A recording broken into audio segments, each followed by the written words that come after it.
In the event that we lose power, everybody knows that you have to have candles, blankets, water, a way to find heat. But here are some last minute ideas, products, things you can do to help yourself be more prepared in the event that you have to deal with something. All right, it's been a couple years since I've done this. I haven't shot a video in probably 2 years, but I wanted to go ahead and get on here so I could show you about how to prepare for an upcoming storm if you're not a prepper.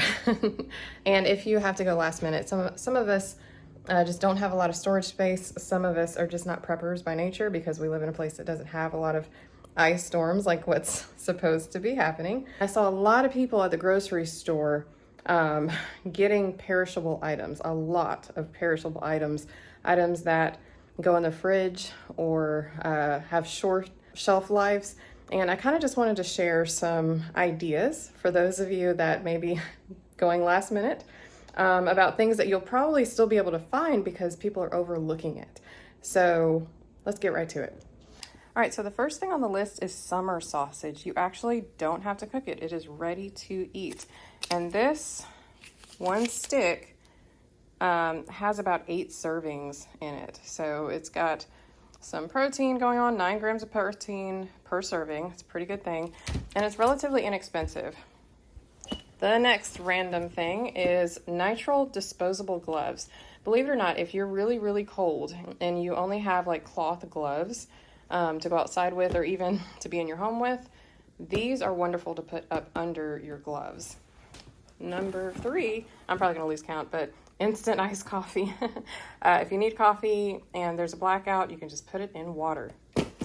Also, if you have a generator and if you're able to plug in anything with the generator, this is a great thing to have in a pinch, just to have one burner at least so you can make stuff. If you don't have that and you have canned food or foods that have already been frozen and cooked, then you can use some of these burners.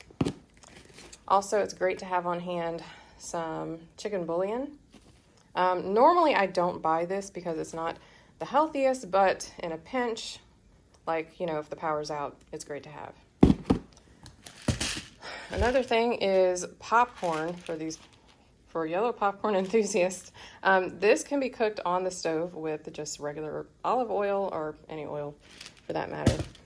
Something that a lot of people skip over and that I saw quite a bit of still at the store today, the day before the storm, is canned meat. I didn't buy any canned beef today. It's usually a little pricey, but this is really great to have on hand if the power is out for an extended amount of time. It's always good to have a life straw. One per family should probably be okay. I mean, this is a very last resort kind of thing. So not too worried about this. But if you don't have these Bunsen burners, I've actually, in a blackout, heated up pies with a couple of these. So basically I would put maybe 4 of these in a 9x12 metal baking dish. And then on top of it, I would place a cookie rack. You can also cover the sides a little bit with foil just to make sure you don't use as much heat. And actually, I would put this whole contraption on top of the stove. I would not do it on the countertop. And of course, make sure you have a proper lid on top if you're heating up a soup or something that will retain more of the heat. I wouldn't do this for anything from frozen, but if it's been in the fridge, this is a good, or it's already been thawed, even if it was in the fridge, this is a good option. It takes a little while, but it does work. I have 100 of these. Something else that is fantastic is cooked sticky rice. This I get from Costco. I just get it in a pinch. Sometimes I just don't want to cook rice, and or sometimes I'm the only one that wants to eat rice, and the kids maybe are having noodles. I am gluten-free, so this is wonderful in a pinch. They come in, there's 12 bowls, and I think each bowl is actually considered 2 servings. Of course, fresh fruit. If you have little kids, applesauce and everything's a great idea. Nuts is a great source of, well, protein, fats, all the things. And nuts are, rather filling. You can eat too many nuts. It's not like potato chips. Flour tortillas or even corn shelf-stable corn tortillas. These can stay out for about a week outside of the fridge. I like to put them in the fridge or even in the freezer. And of course, if the power goes out and the freezer goes out, keep the door shut. But it's gonna be really cold outside, so you shouldn't have to worry about that. A lot of people buy a ton of bread, but really saltine crackers is more practical for what you should buy because bread does mold quickly. Another thing you should consider buying is some form of ramen or noodle cup. Bananas, I bought really green bananas just in case I need them next week. I'm obviously not going to be eating them this week. I forget the kitchen. I just got back from the grocery store. But I have a ton of bananas here already. And lots of apples. I'm going to be prepping meat that's frozen. Beef and ground turkey mix on the ground. And then this is going to be 6 pounds of chicken. Don't worry, it does cook down very quickly, actually. So I'm going to be using this. I'm going to put them in containers. Let me see if I can find those containers. Like this, in the freezer with the liquid. When you do that, you basically have like a chicken with chicken broth already. So that's in the crock pot for today. And the good news is about that is once it's fully cooked and put in the freezer, if the power does go out and it thaws a little bit, it can still stay, I guess, viable for about 3 days in the fridge. They say really don't go over that. It probably could go more, but I don't really want to give that information out on the internet. I would say don't use it after about 3 days in the fridge or in really, really cold temps.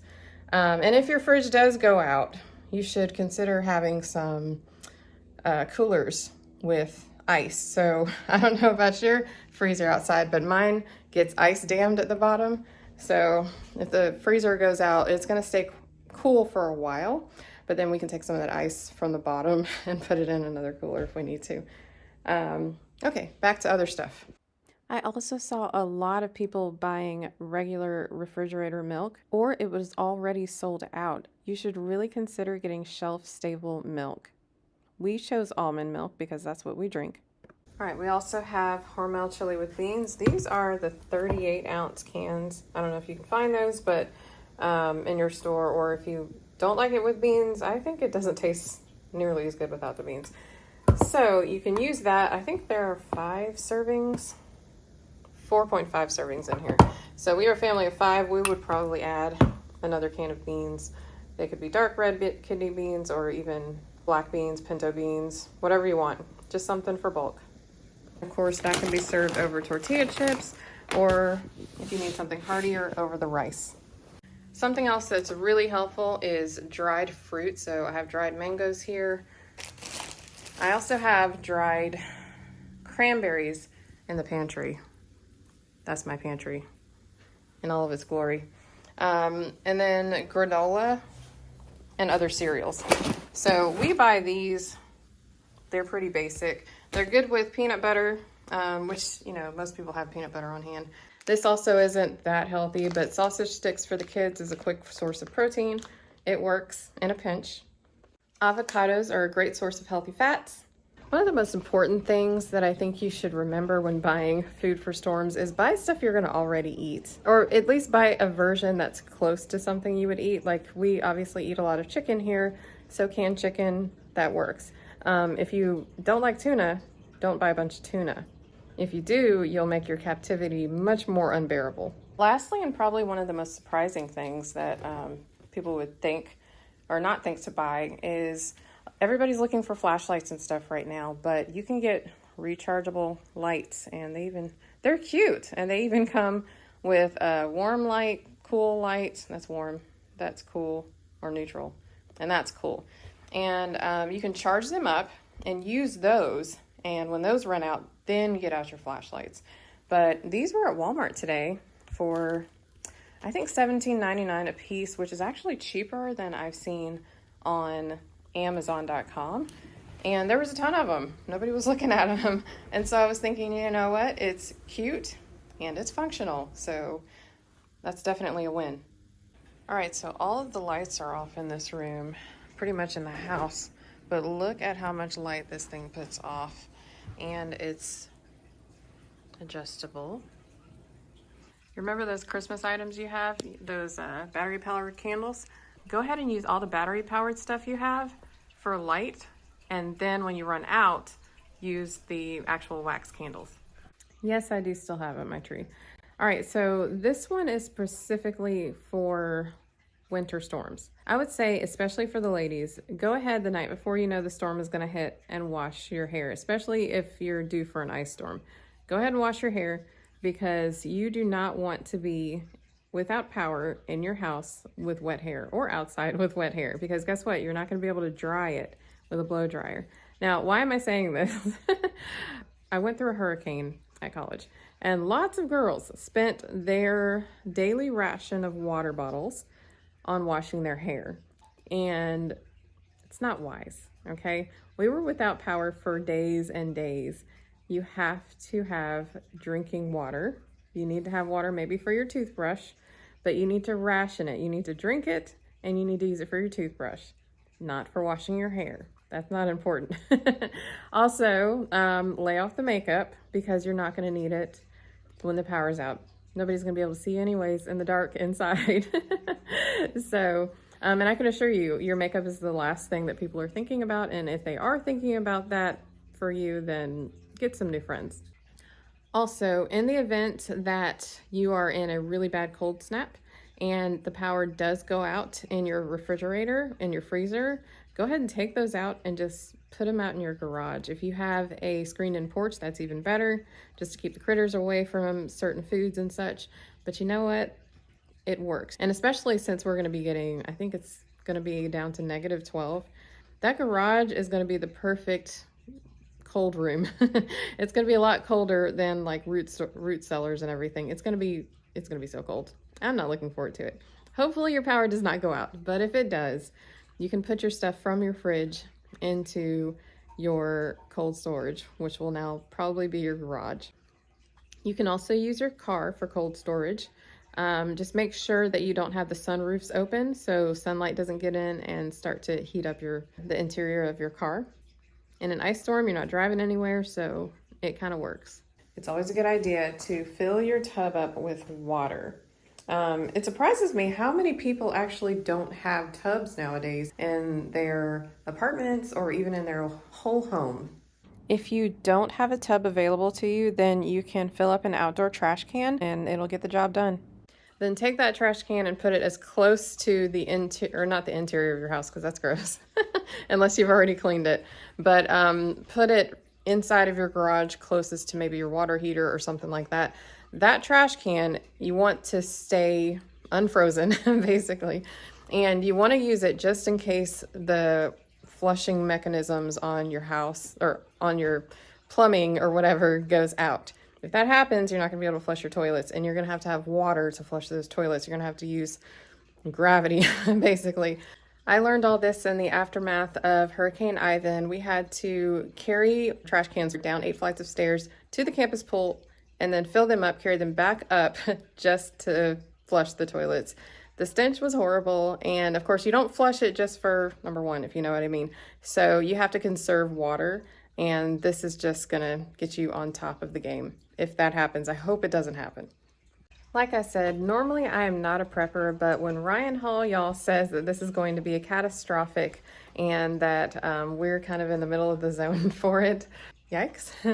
If that happens, I want to be the most prepared, and I want you guys to be the most prepared as well. Good luck. If you have friends or family that are single or especially elderly, please check on them. Make sure that they have a secondary way to stay warm, and communication, batteries, things charged up. Just show your love if you can. I know it's impossible to foresee everything that could possibly go wrong, but it's always best to be prepared, not scared. Well, that's all I got. I hope that helps. Signing off. I hope you have a blessed day. Stay safe, stay warm, and yeah, we'll see you later.